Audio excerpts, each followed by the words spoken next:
What was a real Roman crucifixion like? Was it different from what the Bible describes?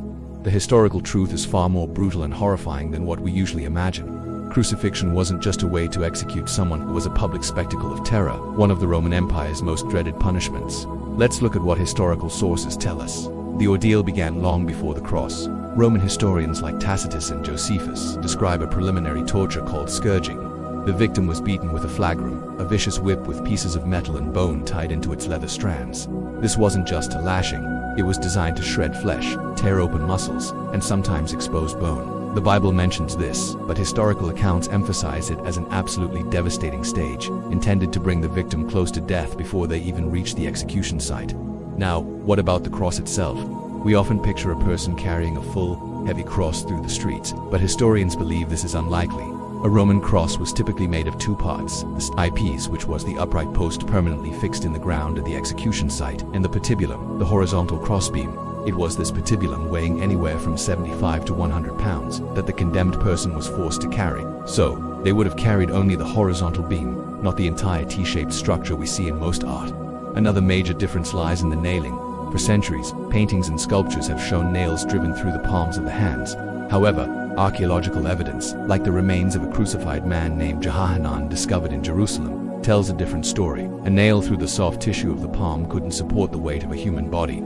The flesh would simply tear, and the person would fall. Instead, the nails were driven through the wrists, specifically in the space between the two forearm bones.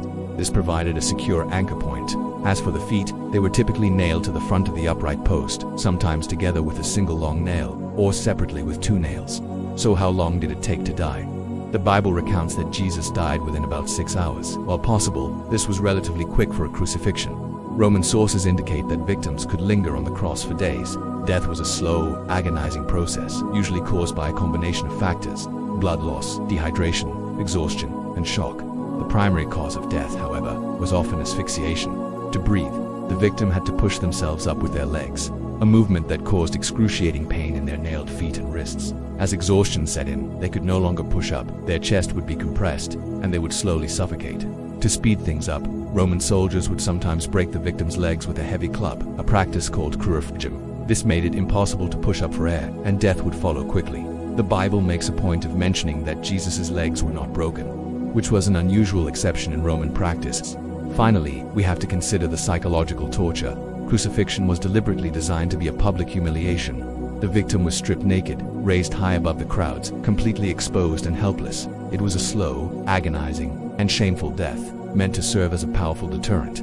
Rome's goal wasn't just to kill a criminal, it was to broadcast a message of absolute power and to instill terror in anyone who witnessed it.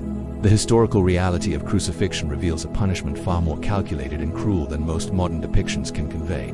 Thank you for watching. If you found this exploration of history interesting, please like this video and subscribe for more deep dives into the past. We'll see you in the next one.